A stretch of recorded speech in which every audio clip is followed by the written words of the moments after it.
this we have direct a mapping between the names and the IPs. It looks like that right now. This page. Okay. So every link. Okay. So and how we start? You will start presentation. This few slides is up to 5, I think. Yes, it's for you, and then. Yeah. Let me briefly read through it.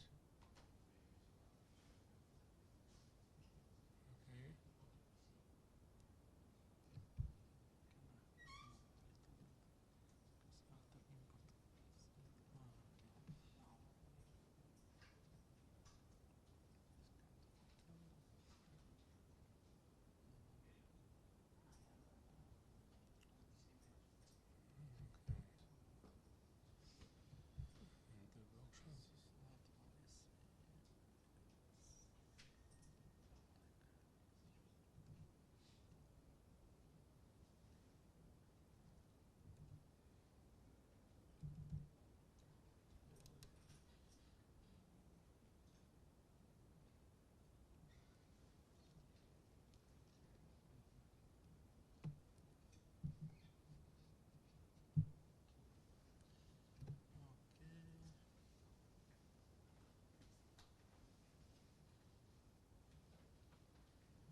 This way to make sure everyone hears you, because if you're like this it's a bit far away and I can't, so like this is good.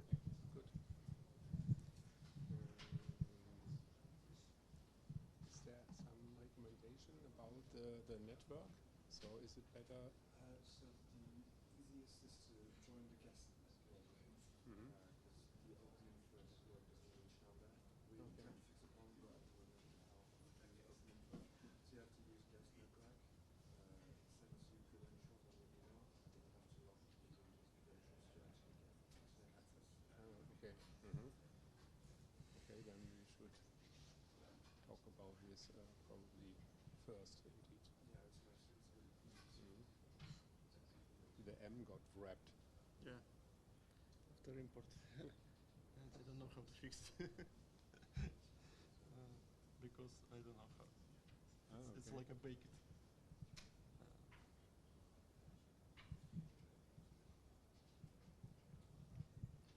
So while we are, I was told to speak like this. While we are waiting for the start,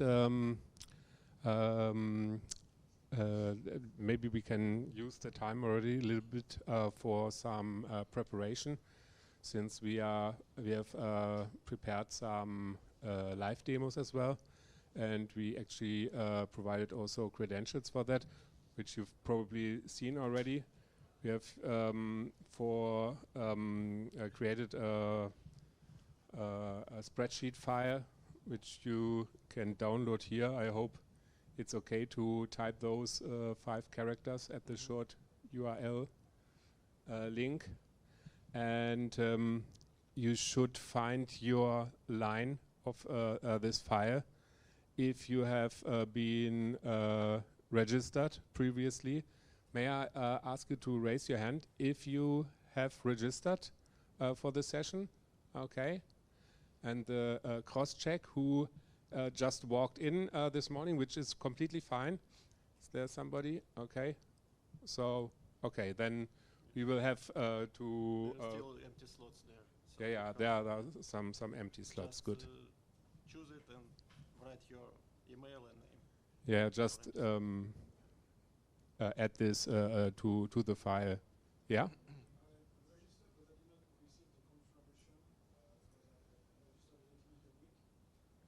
Okay. Have you checked the file if you are in there?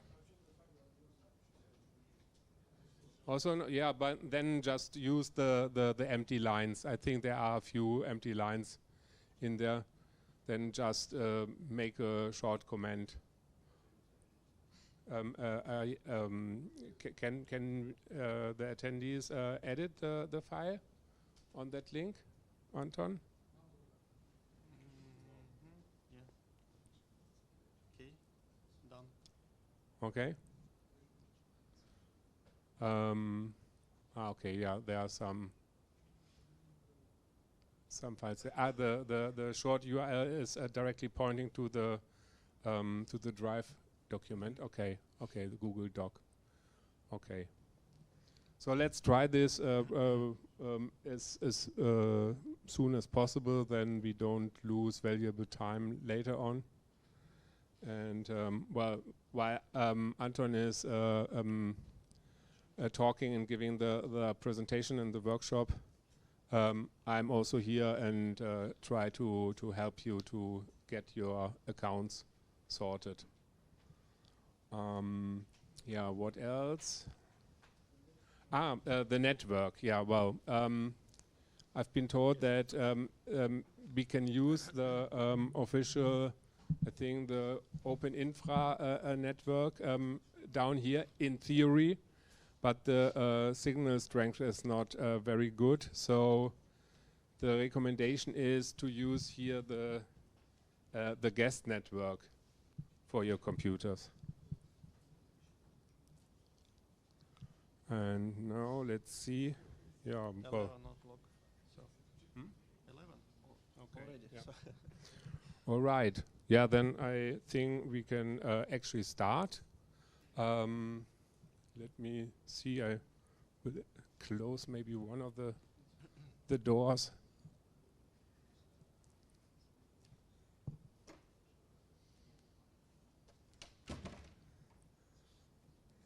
A little bit more privacy.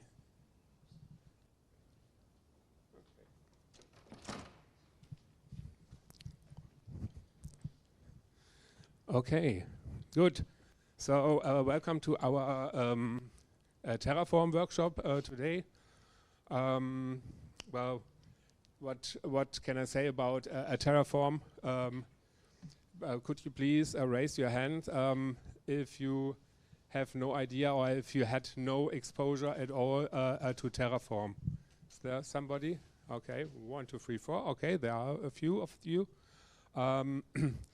Who is using Terraform already to manage some real-world cloud resources, be it in production or pre-production? Okay. And I guess then there are also a few of you who have looked into it, I guess, but you are not using it directly in day-to-day business. Okay, okay, that's good. Good to know. We didn't knew when we proposed the workshop what would be the target audience, but I think that's more or less exactly what we expected here. Yeah. So my name is Nils Magnus. I'm a principal cloud architect at Open Telekom Cloud. And with me is Anton. Want to say one sentence about yourself, Anton? okay, I am tools developer in Open Telekom Cloud. So include the Terraform, different SDKs, cross-plane, rancher drivers, and so on. So something like that.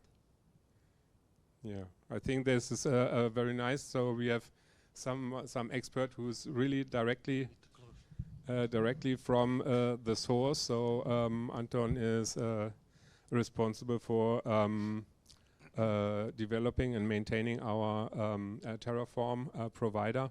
So if there are any specific question, I'm pretty sure we can sort that out.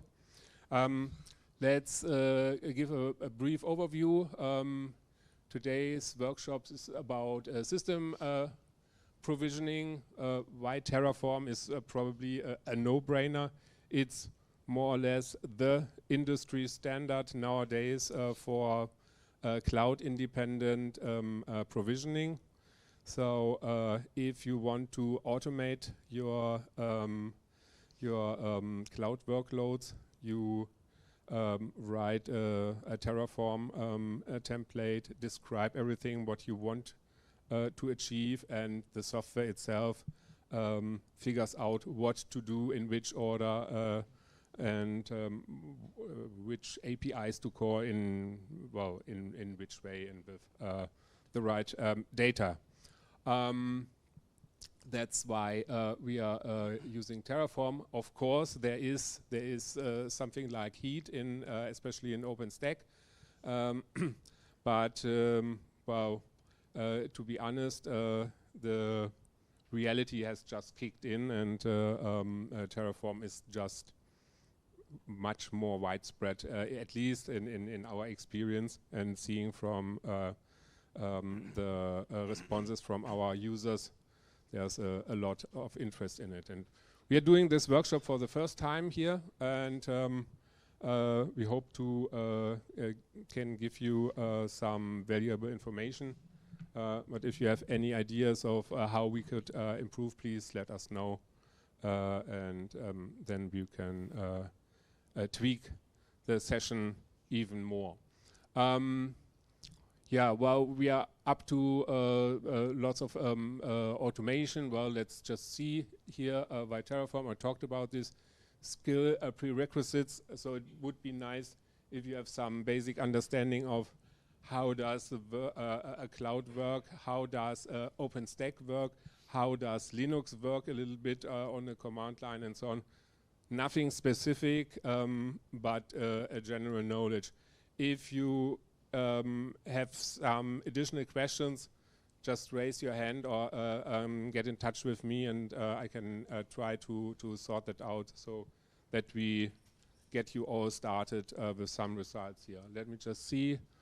What else do we have here? What will we learn today? Well,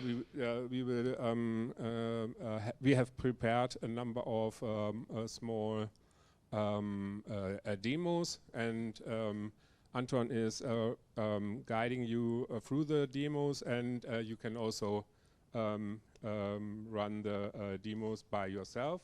That's why we have prepared those accounts for that. And what else do we have? Yeah, we're talking about the HCL stuff in a minute. I think we can go for the next. And yeah, here's the agenda for the free demos. So we have one a basic demo in the beginning, then a slightly more advanced one with scenario number 2. And then Anton has also prepared a slightly more complex scenario, number 3. And in between, we have small sections of some background information. So it's a mixture of hands-on parts and some additional background information. We will also briefly touch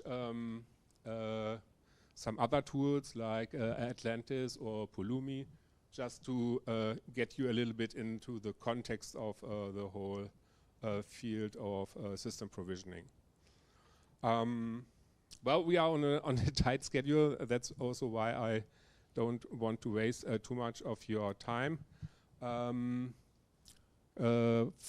Regarding the accounts, you've probably seen already that we have this this list prepared. On the list, there are usernames, project names, and the actual credentials. And you can use that. It's all running up and live in one of our Open Telekom Cloud domains. And we just wanted to explain here that we can use those domains, this domain for today. Please be considerable with the resources, because it's our team who is paying for that. So please, no major. One small notification: every project for 2 of you. for yeah, two okay. users. Yeah, So that's important. Yeah. if you plan to provision something, so be careful with the naming. Maybe some interruption could be happen. So you need Yeah. to change it. Okay. Okay. This one. Yeah, that's probably better indeed. And the last comment, we will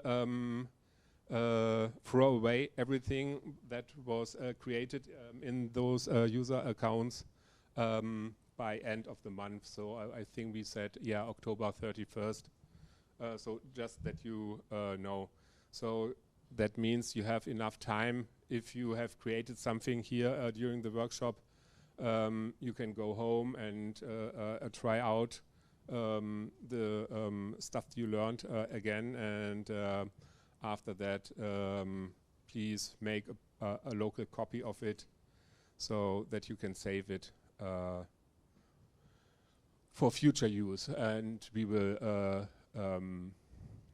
delete it then. We have also prepared a GitHub repository with some of the backgrounds and the demos that Anton All has. of them. There Everything inside this GitHub. So because this is not at all the hands-on, because it's really hard to show something for Terraform, which you're following by me, only some basics.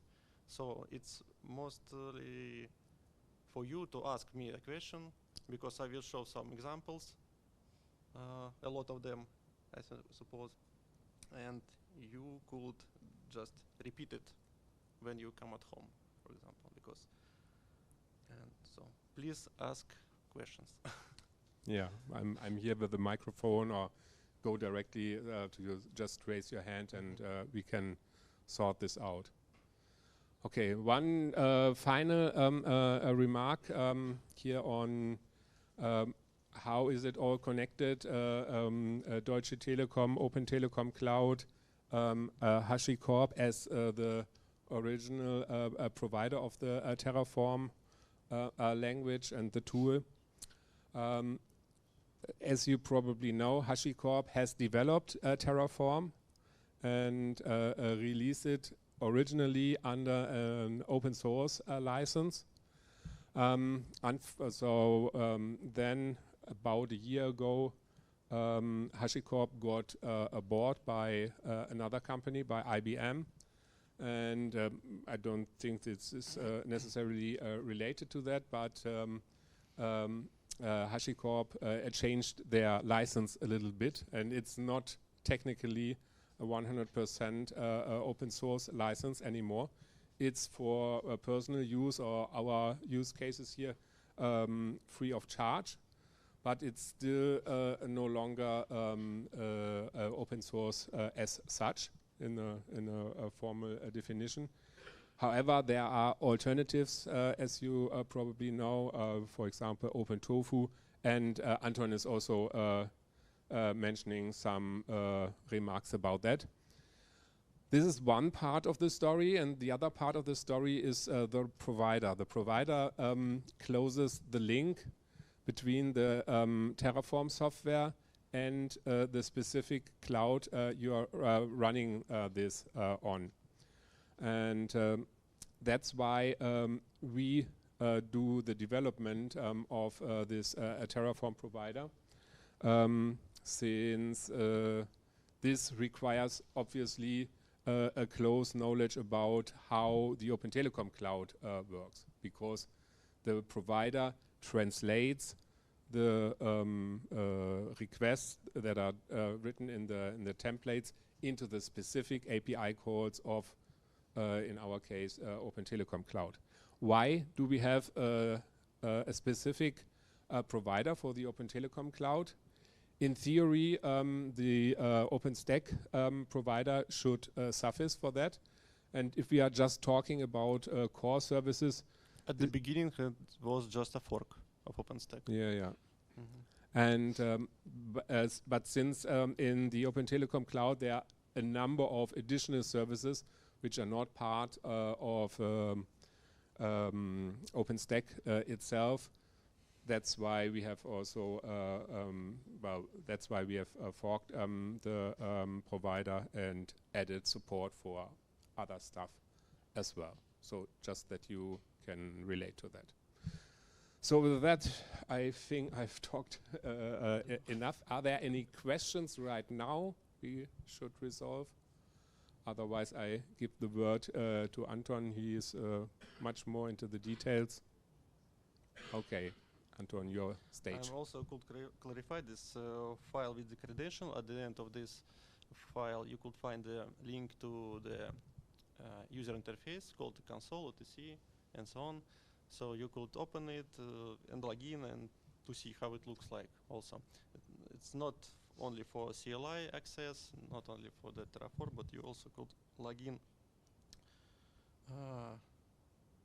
at the production of our cloud. So what else?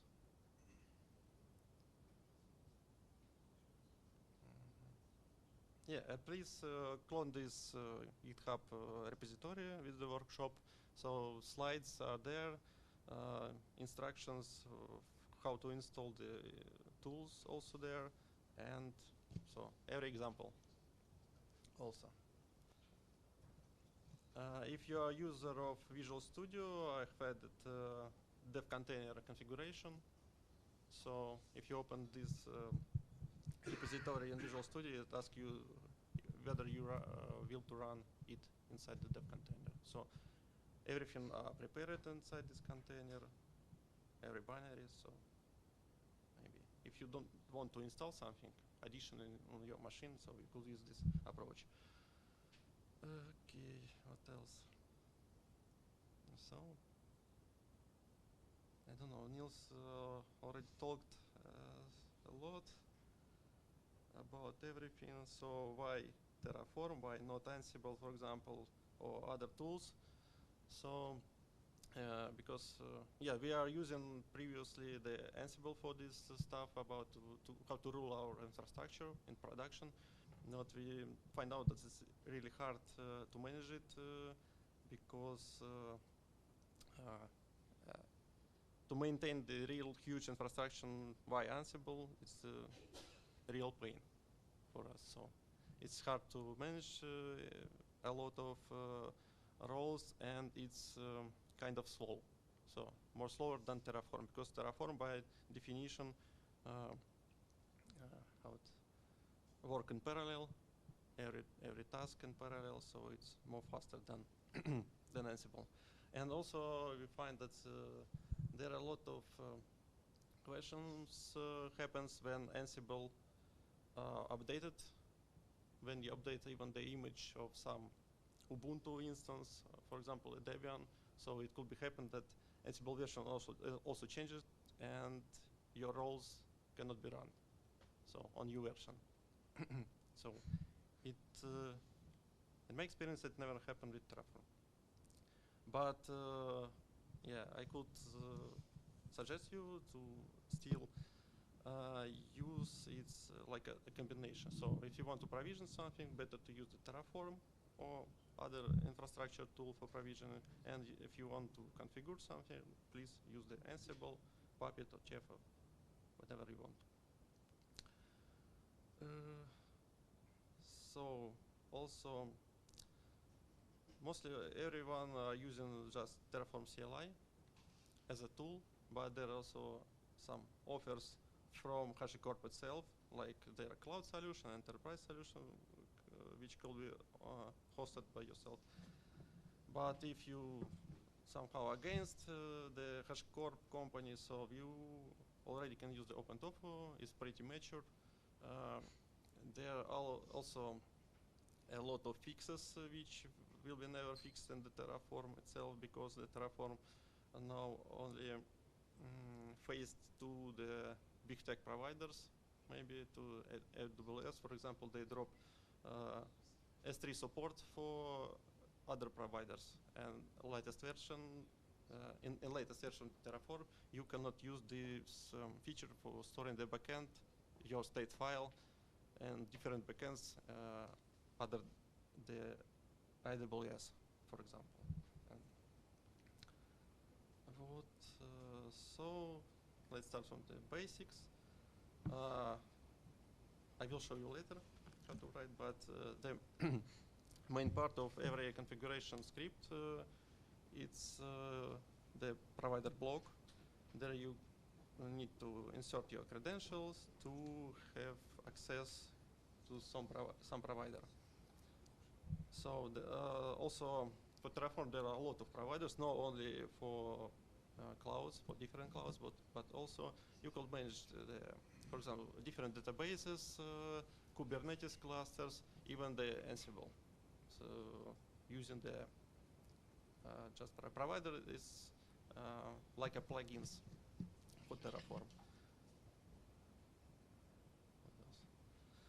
Also, Terraform could be configurable. You could create some variables if you want. There are a lot of types, string, number, Boolean, list, and map. For example, if you want to export some values, you could use the outputs. Also, I will show it later in the example. So, also about the Terraform, if you want to understand how to create one on another resource, so it's better place, let's go to the documentation. So there are two registries right now, HashiCorp registry and OpenTOFU registry.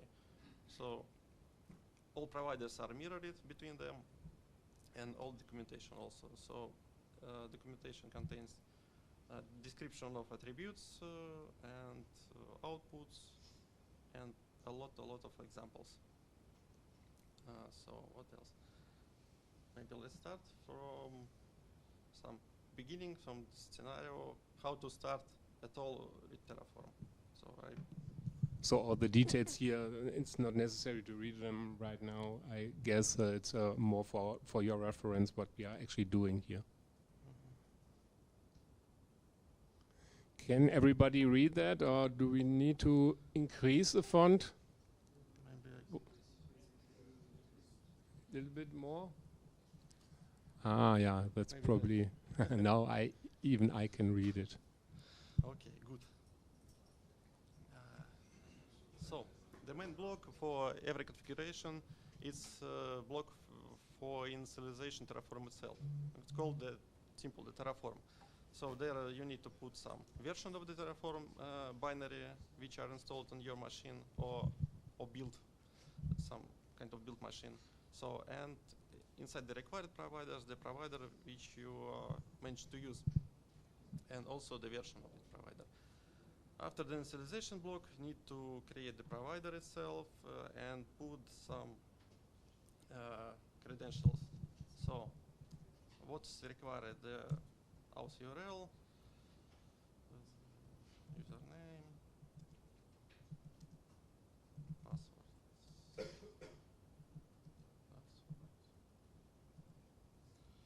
user on the domain. So these are the same information that you usually put into your Cloud YAML file? Yes, if you are using Cloud YAML, so it will be easier. You just only need to put this cloud and name from Cloud YAML. Ah, okay, very convenient, yeah. So if you want to convert your credentials from this page into the Cloud YAML, so you could do it. It's because for example, our Terraform provider, as I said, it's at the beginning was the fork of the OpenStack provider, so it's support every type of authentication from the OpenStack. Mm-hmm. So, okay. This is an example, and if you want, so first before the start of any actions, you need to initialize. Maybe I will use TOFU, and the command between TOFU and Terraform the same. So and when you type init, so installation will happen. Terraform will download respective provider and put it inside the .terraform folder in your working directory.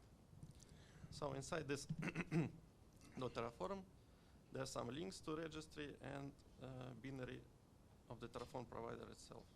So with some metadata.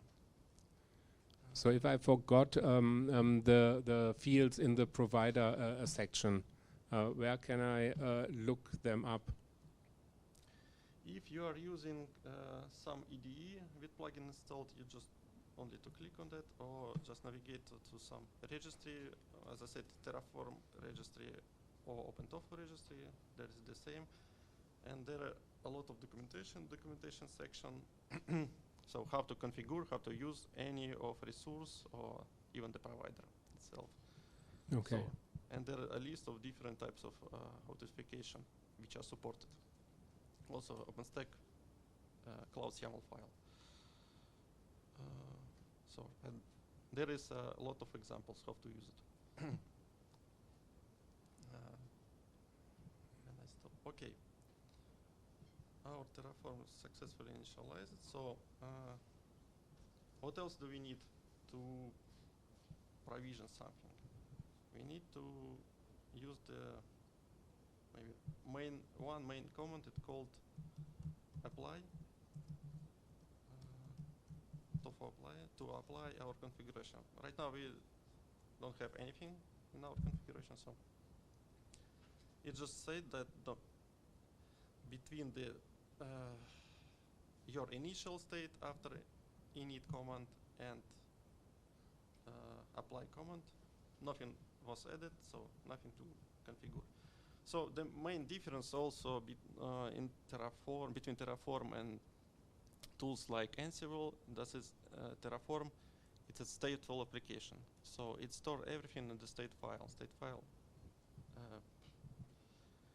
looks like this, like JSON, which contains some your resources, your outputs, some version, Terraform version of state file itself, and so on. Also, check results is about validation, because you could also validate inside the Terraform your values, and so a lot of different features there. So, and if you want to create some resource, there are two main types of how to say resources inside the Terraform itself. So it's called resource and data source. So when you need to create something inside the cloud, it's not depends on the cloud. So you need to use a resource. If you want to fetch something which are already created in cloud, so please use the data source. And you also must can share the outputs of the data source to resources to create something. So I will show for on simple compute instance example. So if you want to create some instance, better to look, of course, on. So can I use an arbitrary file name for that? Can I use an arbitrary file name for that to put those resources in, or? File names not important, structure not important, nothing important. So you could write everything in one file. You could split it how you want. So because Terraform on runtime will combine everything in this working directory, and not even this working directory, but if you have also the links inside to the modules, because modules it's like a roles in the Ansible, so it also will combine the modules in some one big structure. Also the Terraform will build dependency graph, how they plan to build one by one each resources. And so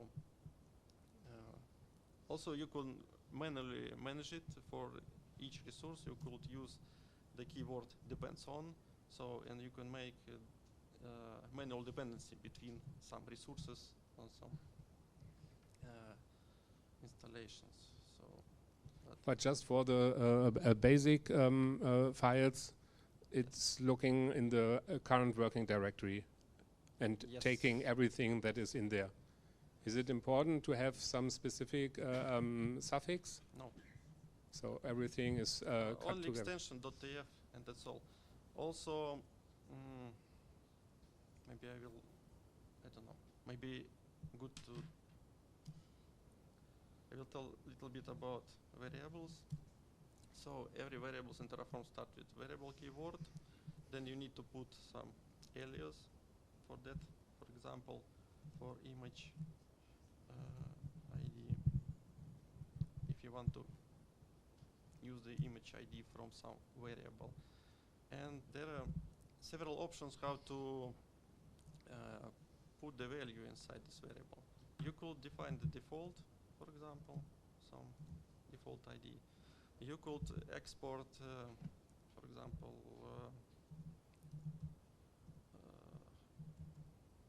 tf_var variable and as prefix, and then image ID. So, and on runtime, this variable will, this exact image ID variable will be overwritten by this value. Also, you could put the values of variables when you run the command itself of apply slash dash var and then image ID equal something. It's another way Okay. how to deal with the variables. So what else? Each variable could contain the validations. So there are a lot of different functions which are supported by HashiCorp language definition. You could check the types, check the values, and so on and so on. So maybe, but better read to documentation of the Terraform itself. So also, as I said, you could create the variables of different types.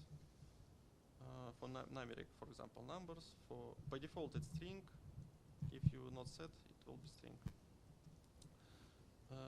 List, map, and boolean also available. Yeah, and object. Object, it's some. I think for map and list, it's. I will show you later how it looks like. It's inherited from object, like in Python, for example. Okay.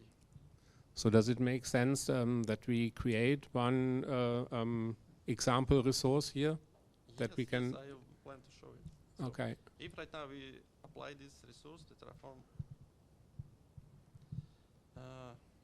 will show us the plan, what it planned to install. So it means that this structure will be added to the Terraform state after creation finished with success. If not, it will fail. So right now it must fail. Yeah. Okay. What necessary for the compute instance? Of course, this is network, and it tells that so no network exists in this cloud with this name. So if you want to create it, so let's create it.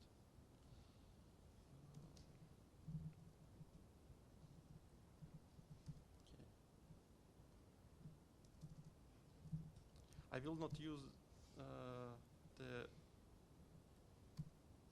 OpenStack resources because for OpenStack network you need to create a lot more resources, maybe twice more.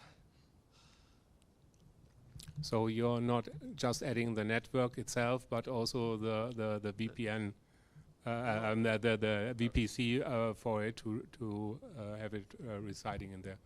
So that's in plain OpenStack just a router, I think, right?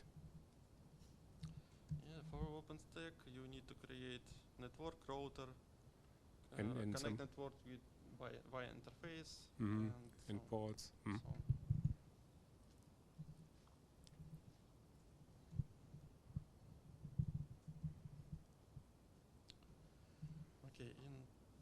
connect resources with each other, so you just, oh, I forgot to put the name, EPC and subnet.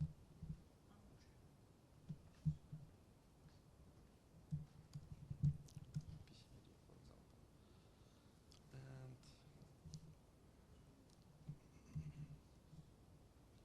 And here, instead of name, I will use this subnet network ID.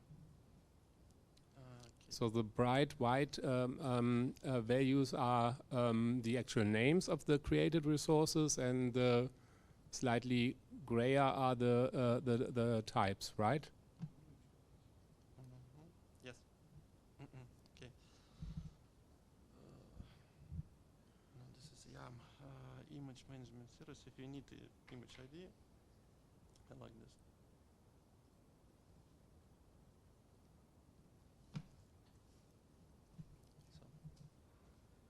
So let's try just to use right now this type of hard-coded ID. So, but and in case that you want to use the, for example, latest, you could use the data source like data Open Telekom Cloud image, and search something, but by name, like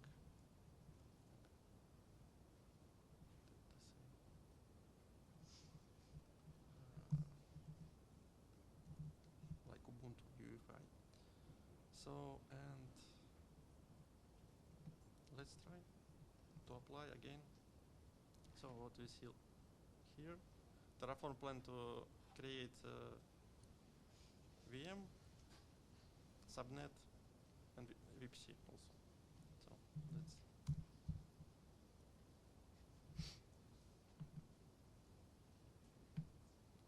So it started something. So and on the Cloud Console, you also could see that's VPC already created, subnet created, and maybe instance. Oh, maybe we had some error, for instance. Kname, and I forgot. Yes, kname. Definitely good to create some key to have access, but by default you could create an instance without key. So.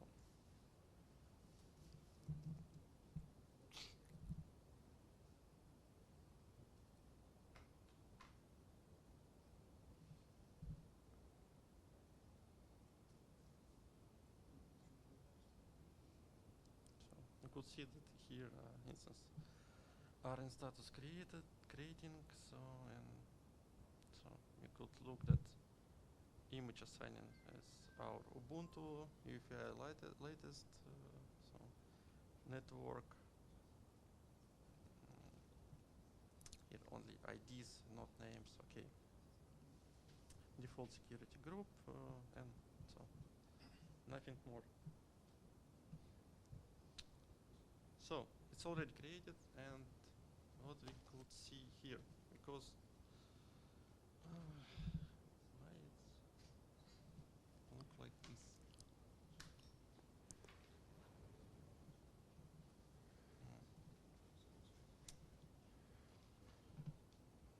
It's not so convenient.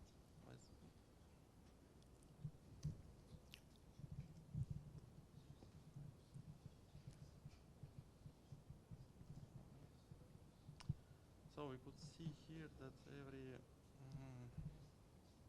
let me. So does it make sense that we Give me a second. yeah, okay. I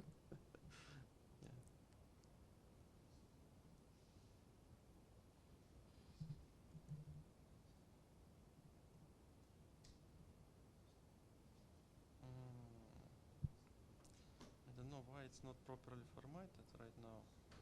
Yeah, it's really strange. So you want to pretty print it. No, it's must be pretty printed by default. Okay. It's an interesting issue. Okay, as always during some sessions. So it must look like this by default. Okay. maybe. Yeah, I was We just need to- suggesting that we maybe use the time to rerun this example so that everybody can actually try to create a server of his own. Yeah, this is only the small example. Next one will be some more. Yeah, but then we Complex, can at least get some experience with that. So, If you want, of course. Yeah. are there any questions about that? So, I think we should find an empty directory where you work with that. You initialize the provider, and then you have to create a file with at least one resource, and probably there will be some dependencies, and step by step you Maybe have to fill in the dependencies for that. Also, maybe most important comment here is how to destroy something. If you want not to destroy every resource from your configuration, but only one, you just need to remove it from your tf.file. So on the next TOFU apply, Terraform will detect the difference between the state file and your initial configuration, and it will show you something like this, that this instance.vm will be destroyed because configuration has changed. So, and if you perform yes, instance will be destroyed. So also for testing purposes, if you want to destroy everything, you only need to use command destroy. It's called just tofu destroy, and this will also show you that all your resources inside this working directory, inside every configuration file, which are detected by Terraform and which are resided in the state file, will be destroyed if you run this command. So also maybe useful commands is the tofu graph. It will show you dependency graph between resources. It show you the steps which Terraform will perform to create resources one by one, and their dependencies. Dependencies showed like this. Also, it could be exported as SVG graph, not only as text. So,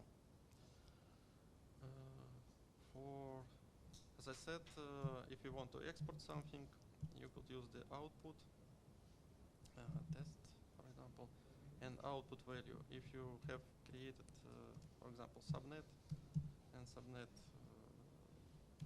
CIDR, if you want to export the CIDR for the, I don't know, for the use in some next usage in some module, so you could do that. And when you apply again, this output will be added also to the state file, and it also will be printed like here.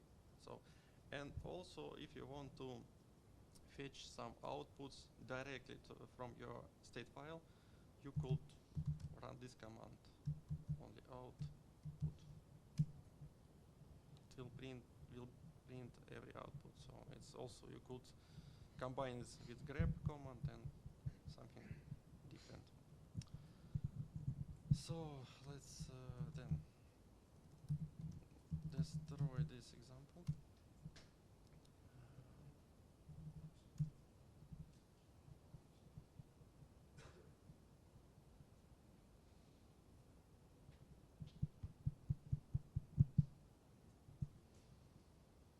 Okay, while it's destroying, let's switch to this combination of this simple example and something more complex. So as I said, the Terraform could be combined with any tools like Ansible via different providers and or via just direct commands. So here in this example, also you could find this example inside the repository. we also creating networking, some security groups to have access to the something inside the inst to have a ability to connect via SSH, to export some port of Nginx, for example, if we want to install something inside the instance. Yeah, and there are only the same instance, but in more complex way. So port connected or network connected via port because it's easy to assign some elastic IP to the port and to give access from the outside of only local network to this instance. So here you could see that I split this Terraform configuration by different files. So initialization happened inside the provider TF, variables stored in variables TF file, and main logic in the main file. So also what I have here, this is the Ansible script. This is simple Ansible playbook, which only installs some Nginx and just started it inside. So, and what I want to highlight here in this example is that the most provisioning tools have the states of provisioned resource a little bit different from expected. It could count resource as ready to use, but in reality, for example, in compute instance inside, some processes still happen, like cloud init, create something, connection and initialization of the drivers and so on and so on. But provisioning tools like Terraform will show you that's instance ready to use. And if you right after getting the status, for example, trying to apply Ansible playbook, it will be stop your failure because Ansible could not connect via SSH to this instance. In that case, the Terraform provider will give us possibility to use some kind of empty or just kind of empty resource called the null resource, which have only the life cycle of the Terraform itself. You could use the depend on keywords like triggers when you want to trigger, and main blocks called the provisioner, which could be a remote provisioner, which are used to connect to some created instance inside the cloud. Or it could be a local provisioner, which define how you will run this resource on your local machine or some build machine. So here is two examples, one for remote exec, which just tries to connect to our instance via this IP address by SSH, and just run some inline command to understand while this resource are ready to for connections or not. And only when this task ends with success, we could run this Ansible provision, for example, task, also inside the null resource. And here you could see that it depends from this white SSH job, we could say that like that. And only difference that it used local exec and only common command for run the Ansible playbook to connect to this IP address of our machine by this private key, which are created also alongside with this machine, and it will run this playbook to install some Nginx inside. And as outputs, we will see here that we could get some commands to check if this instance are ready. So, and if, for example, I will run TOFU apply. Ooh, I'm sorry.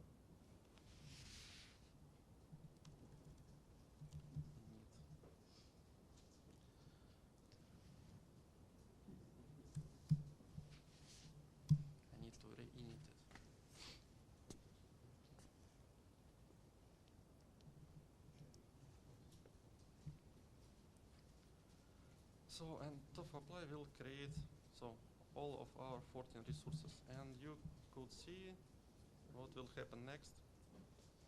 So, one by one, it will create our resources.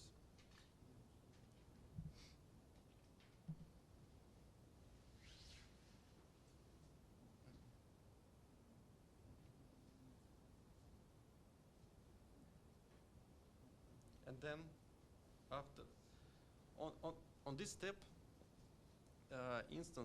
Terraform count instance as created because our cloud returns some status for it. But to prevent some failure of our Ansible playbook, so we are using this null resource to check the connection via SSH, via remote exec. So it's every 10 seconds, it's just checking availability of our resource. So before run this Ansible playbook, for example. So we are waiting. So, but in same time in Cloud Console, Workshop VM already running, and how to say, it shows like it's ready to process some connection, but in reality, no. Okay, we got this connected status, so SSH ready, and our next null resource with Ansible playbook are running right now.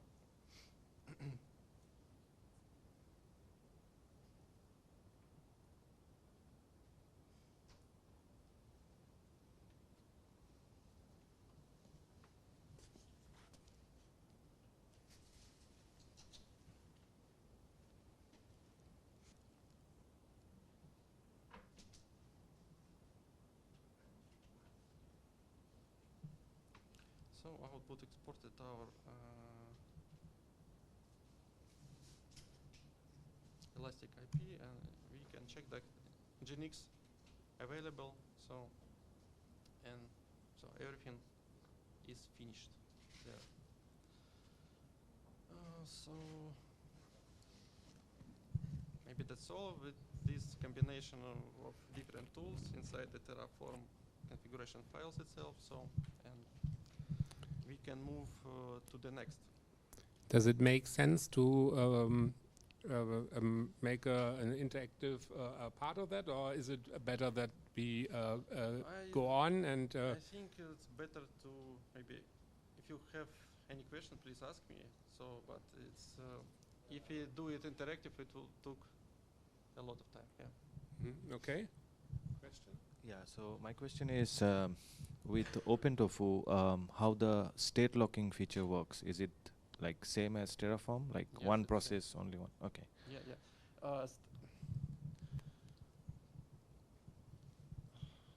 You're saying about remote lock state file, yes? Yeah. When you store, it's not depend on the binary itself. Not depends on the Terraform or OpenTOFU. It depends on the storage of the state file. If your storage support this feature of locking, so it will work. So S3 support, console support, and so you could even create your servers by yourself and use the HTTP backend. And also etcd support this feature of locking. So, and it depends on the storage, not of the binary. Okay. Any other questions? I mean, up to now it was pretty basic, I guess, but just a question which could seem a bit silly, I think. Okay, which is the real value added of OpenTOFU with respect to Terraform, in short? It's just political question, I think. Not exactly. Question of what you like, because as Nils said before, the Terraform right now on BSL license. Mm-hmm. So maybe this is a questionable thing for some companies or projects. So, but if you want to only use some open source solution, so you're open to use OpenTOFU. There, I don't see any big difference between them right now. So even it's a latest version of OpenTOFU right now have better support of S3 connection for the backends. Well, it's a little bit about survival of the fittest in terms of licensing, and as long as there is a strong and healthy user community who is using and developing and maintaining OpenTOFU as well, so then all is fine, I think. And well, we at Deutsche Telekom pursue a crystal clear open source approach. I mean, we provide everything that is useful for you, our users. But if we have the choice, then we pick the open source variant of that. But as Anton said, technically, it's almost 99% the same functionality right now. But we'll see how this develops in the future.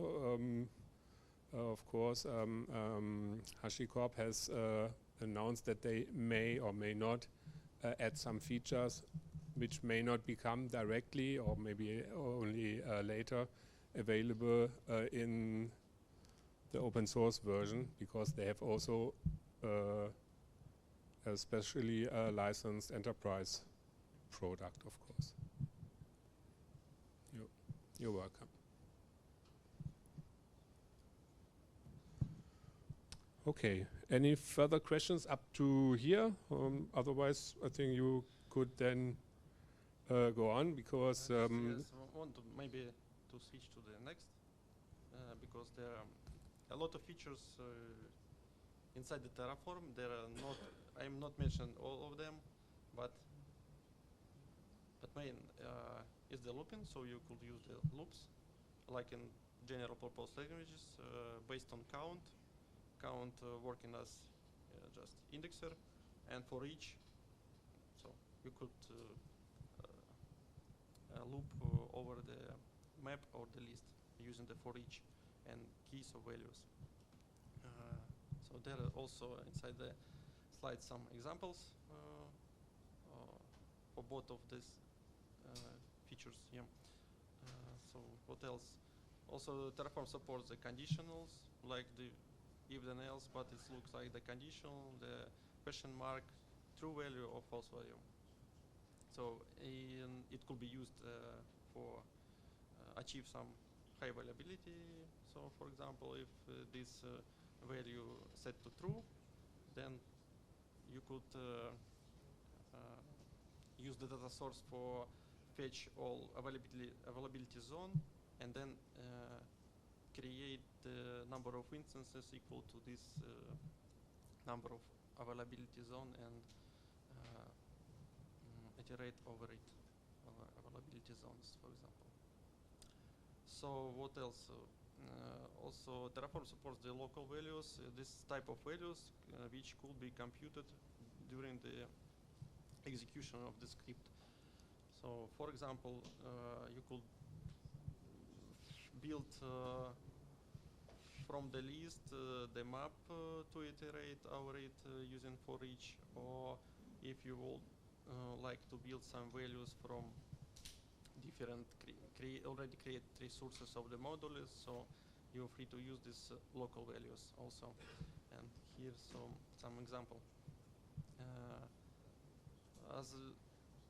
As we said before, the remote state also, when you're working in the team, not alone, so good to have the remote state on some storage, which support the file locking feature or versioning, so like S3. So, and in that case, you could switch the version in case of some failures or broken state, or when multiple persons working on the infrastructure, you could use the lock feature also. So, and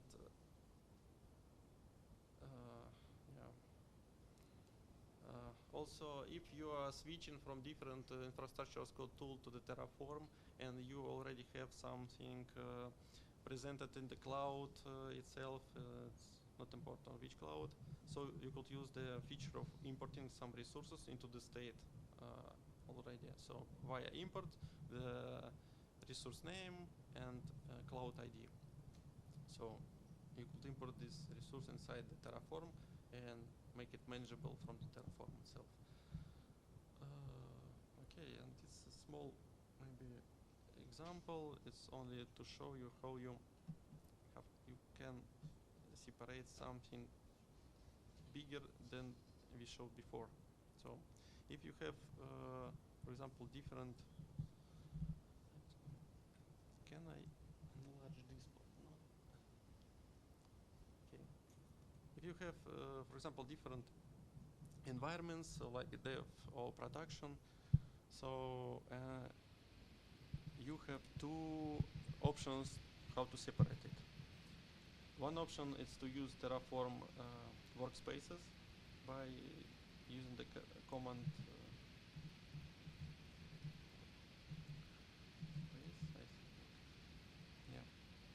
command this workspace. You could create a new workspace, switch between them, and it's like maybe like a schema in database. So you could switch between them and use one code base for different workspaces just by adding some workspace index to the resource, for example. And the resource will be created in different zones, different maybe accounts.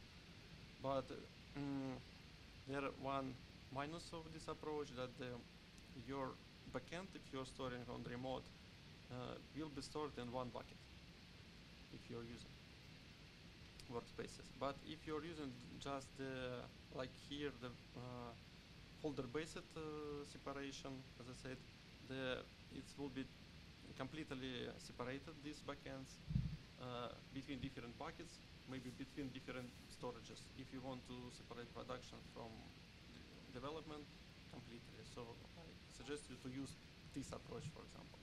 And how to achieve the not to copy pasting a lot, so it's good to use the modules. Modules, as I said, it's kind of roles inside the Ansible, so you could extract some part of your code inside the module and just use this type of import for example, this for development environment. You could import this module called Redis. You could import it from your local storage like this, from GitHub or from official registry, if you put here some URL to registry.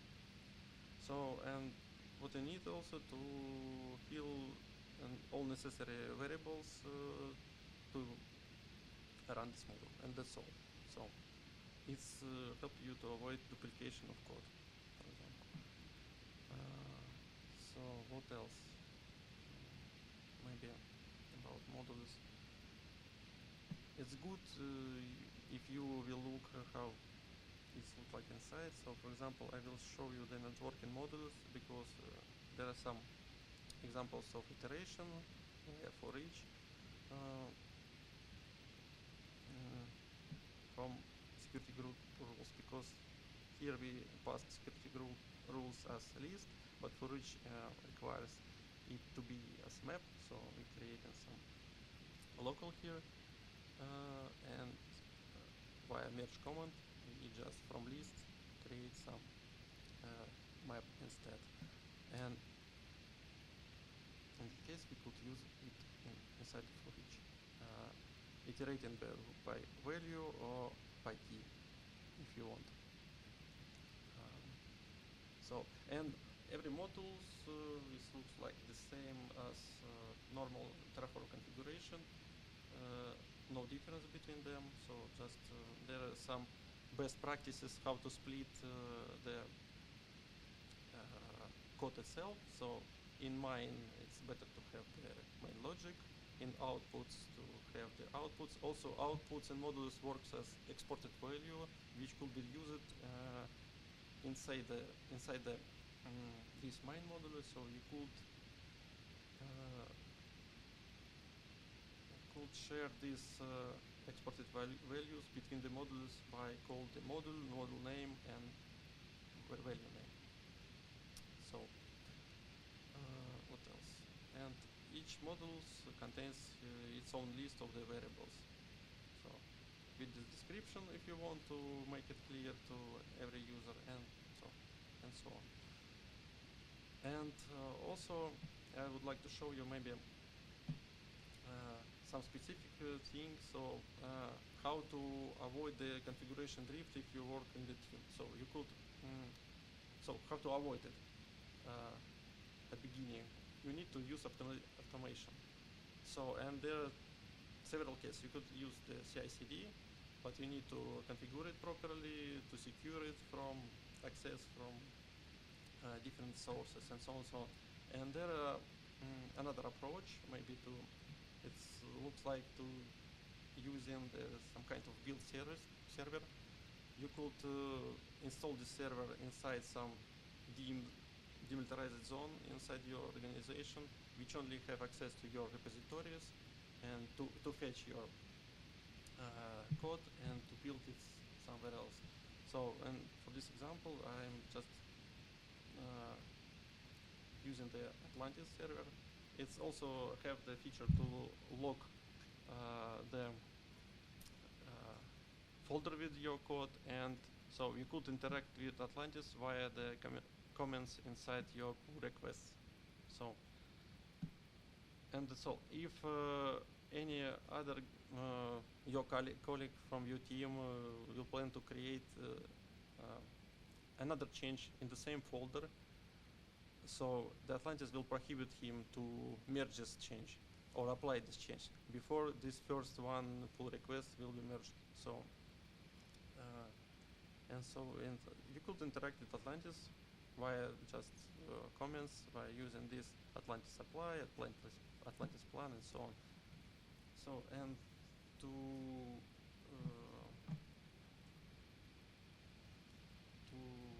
show Atlantis with which folder you will plan to work, you need to add only this Atlantis YAM file inside your repository and show how to treat each of the folders there. So which file to check, which requirements also need to be passed, so it's only apply only after approval, and if the pull requests are mergeable, for example. And also you could change the workflows, default workflows. So the GitHub here only the init, plan, and apply, but you could add more, some type of validation, FMT, and so on and so on. You could even write your own steps here. So, and maybe a few words about those people who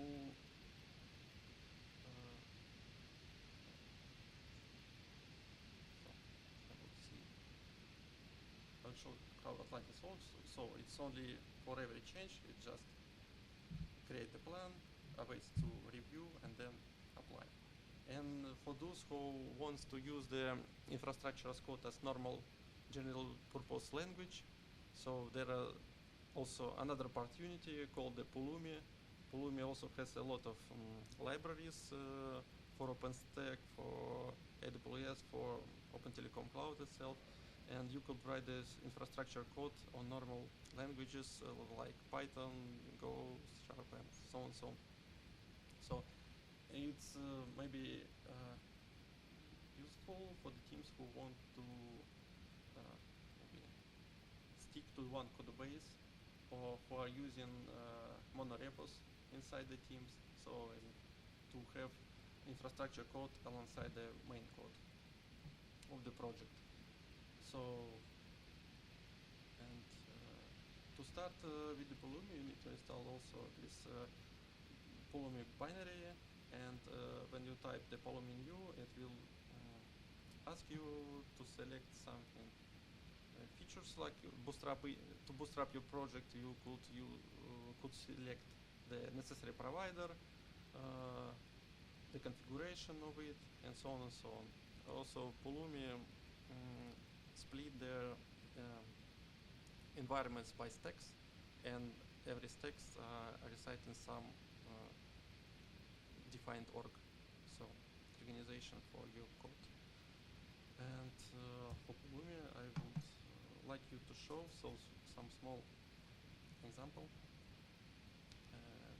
So it's also in this repo inside Pulumi, and it's like a normal Python SDK code, like OpenStack SDK. So you just import this Pulumi and Pulumi OpenStack library, and then necessary services, and you just could invoke this to create something. But on somewhere in the backend, it's using the Terraform functions itself. So it's some transition between them. And in that case, you could use normal language features like looping, or even the testing framework could be implemented, like unit test or something else, so whenever you want. If you want to test your infrastructure, and also we think to use it to create some test framework for our infrastructure inside our team.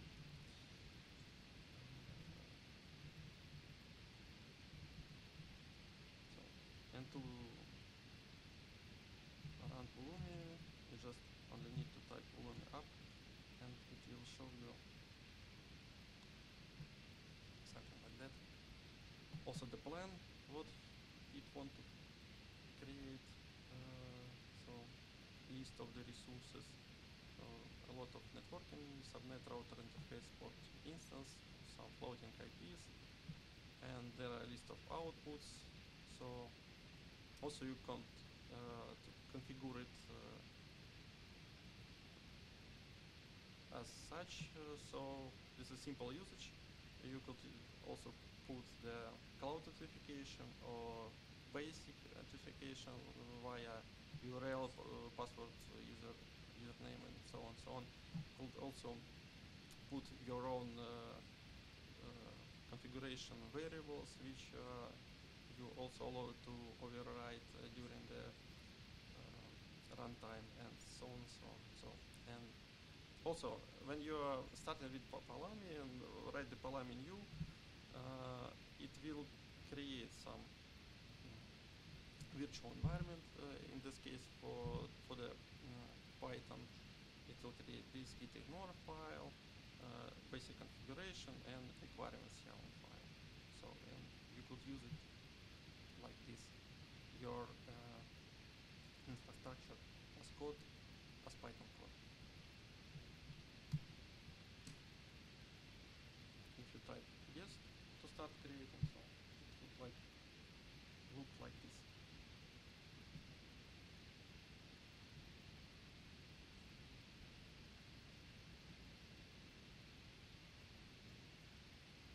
But the static resources stay in the same format, or do you have to brush them into specific languages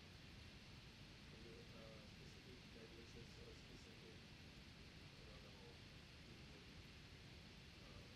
data structure? No, it's mostly the same. The data structure is the same, but by default, Pulumi stores its state on this Pulumi website, but there are opportunities to move it to some local storage also. And okay, it's finished, and you can see that. Of course. So that the website was used, the Pulumi website. Is then the information shared with that Pulumi website? Or? Because I saw quickly that if you want to view the status in a GUI, or then you can use the website. Is that optional, or Yeah, yes, there. it's optional. It's optional, of course. Ah, okay. You Because could otherwise it will be completely shared. avoid it. Yeah, not to share. It's just Okay. only for example. You can also use your own. Yes. Okay. Cool.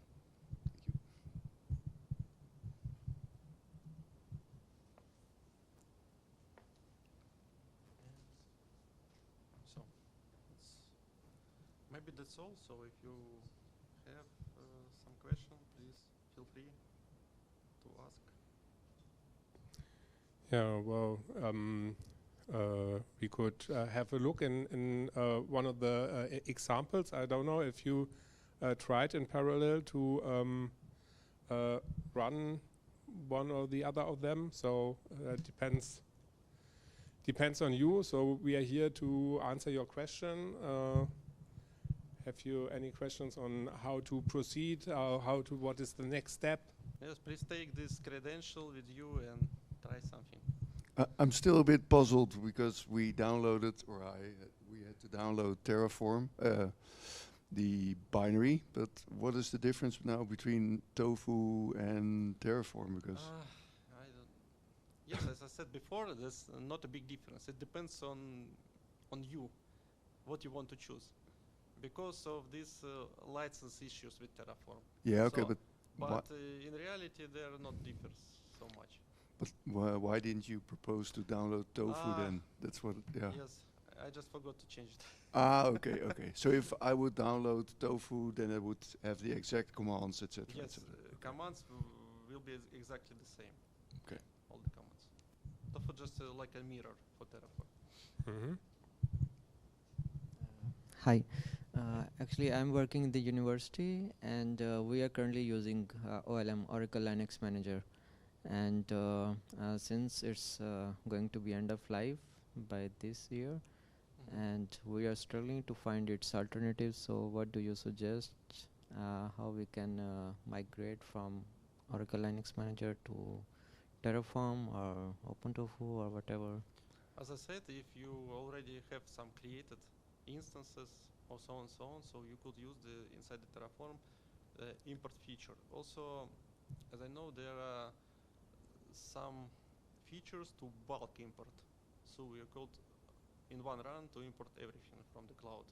If your cloud support by, I think OKX have the provider for Terraform. Actually, we have quite huge kickstart files which are written using cheetah functions. And is there any tool that we can that can be used to translate the already written cheetah functions into Terraform? I don't know exactly. I need to look at these functions. Yeah, maybe you need to write something by yourself. Yeah. And maybe these types of null resources will help you to run something. Maybe you could reuse your old Bootstrap files or scripts. Okay, thank you. Yeah, I think Yeah, for its migration always it's some complicated things. So you need to prepare to it really careful. Yeah, but there are two parts of it. One is, as you already mentioned, to get your current status in what form whatsoever. That would be my recommendation to try to get this information first, and then if you can look up and review the structure and maybe learn a little bit about a Terraform or OpenTOFU or whatever tool you actually want, then you can place them next to each other and see, okay, how can I map which to what? And I'm not sure either if there's a ready-to-use a solution, but it should not be too hard to at least do 90%. 90% is probably easily done, and maybe you have to fill in either the remaining 10% manually or spend some extra time for that. But that would be my recommendation to tackle such challenges. Okay. More questions? If you have some questions, also you feel free to ask me directly. So somewhere by email or just find me in the LinkedIn. So that's not a problem. Or We will visit try, our we will try to find something. or visit our GitHub pages, Open Telekom Cloud / Terraform provider. There we have also an issue tracker if you encounter some problems somewhere or a bug or something. Yeah, and as Anton already said, there is a lot of documentation. I think working correctly and efficiently with the documentation is really key with the whole tool. The tool itself is pretty simple. It's more or less just creating those resources and well, basically it's the resources. But to find out what is the right name for which resource, at least for me, that is always the big challenge. And there, the documentation helps tremendously. So we made quite some effort in providing our own documentation on top of what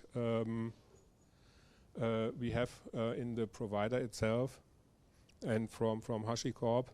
So there is a lot of documentation and also some links to the official Open Telekom Cloud documentation as well, because there are the resources explained in even more detail. So if you want to, well, we have here just provisioned rather basic resources, which are most of them are probably also in the vanilla provider, right? What we've seen today, slightly differently named and with slightly different attributes. Only but difference in multi-tenancy example, because there I'm using some serverless application. Yeah, exactly. It's not supported by vanilla. Yeah, and that's what I just meant, that it's also possible to provision several more abstract or higher level path layer resources as well. So it's also just a single definition of creating a document-based database or an open search cluster or something like that. So this comes really handy if you want to build more complex, more bigger infrastructure setups, and not only single server and single network and maybe an SSH key or so. Yeah. Other questions? Something what you're missing? Something what is on your wish list? You would like to see supported in For our the next sessions, maybe. yeah, or for next sessions. Yeah. Okay. Okay, then yeah. Okay. One more question. Sorry. Yeah, I know that Terraform is declarative, right? We also use it for Azure. But one of the issues that we sometimes have is that there are still operators that use their hands on machines, and therefore your Terraform state becomes, not in sync anymore. Is there some kind of solution? I know it's stupid of those operators, but okay. But is there, will there be some kind of solution like fetching the real life data compared to the state file, and then, for instance, make some, kind of like recommendations as to please adjust your state file? Yes, I know your pain, and it's really hard to make an automation of kind of changes. So you never know, because this type of change you need to review manually. So, and I don't know. Only solution is to re-import, as I see here, to remove old resource from the state and import new one. It would help you to avoid this recreation or force delete. But yes, I don't know. I not really know how to avoid it completely, only to restrict access. Yeah, completely. Only to give access to this infrastructure team. Yeah, I mean, there's a technical term, configuration drift, describing exactly what you're talking about. And yeah, I mean, it's a complex problem. But as Anton already pointed out, especially with the import and export functions, you can at least try to make up hypothetical situations. So if you just clear your state file or move it away and then rerun, for example, or test the execution plan, then you can see what do I have, what would be done, and then you can try to figure out what is the delta, and what is differing. Then that is your configuration drift. But it's not a single-click solution, indeed. I don't think that there are any solution to fix it completely. Yeah, I also thought about that. I mean, there are a number of scripts. It's a pretty big ecosystem around Terraform, isn't it? So I'm pretty sure if you look closely, there will be some GitHub repositories with some scripts or whatsoever. But in any case, you need to review if this change will be by mistake or for some purpose. So, and why it anyway happened? Why someone just come in and changes something manually? Was a customer issue or what hot fix? I don't know. Yeah, but generally it's probably also a good idea to run Terraform periodically to see or to let to fence in those configuration drifts. So if it's just a single parameter, that's usually easy to fix. But if you have, I don't know, maybe also this solution like Atlantis will somehow help you, because it has a feature to lock the whole folder, but yes, it will roll back automatically any changes. And if you actually set up this kind of. And if you lock down your the direct access to your resources, then you are even safer. So we do this actually in our team. Nobody of our team has direct access to the systems. Everything is going through GitHub's protected gateway. So with that, we ensure that we have a paper trail for each and every activity that we apply to our infrastructure. Yeah. And it's tedious in the big access to the people will solve everything. Yeah, indeed. In the beginning, it's tedious, but in the long run, it really pays off. Yeah, I have some machines which people do have direct access to, but its stuff is mounted read-only, so you can't change the configuration so easily. And then it resets it to the state in my repositories, in my definitions, every so often anyway. So if you do make a change, it just gets rolled back, and people learn to not do that.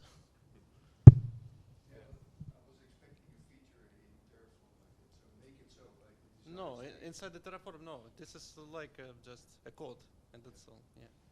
So you need to use some third-party tools for that to automatically roll back. Okay. Good. I think we've come to an end. Some final remarks. If you have any questions, you have our contacts. It was also on the slides. There will be some after show information here from the conference. If you want, reach out to us. We also gladly share our slides with you. If you have any questions, send us an email or some other way of message. Try your way around Open Telekom Cloud. As said, the accounts will stay valid until end of the month. And with that said, we just wish you a successful third day of Open Infra Summit.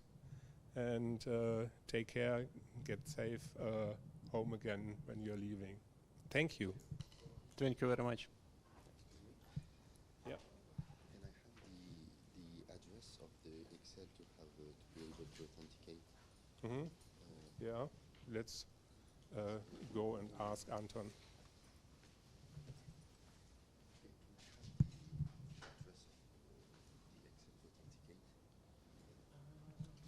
Yes. I was getting in touch with Terraform.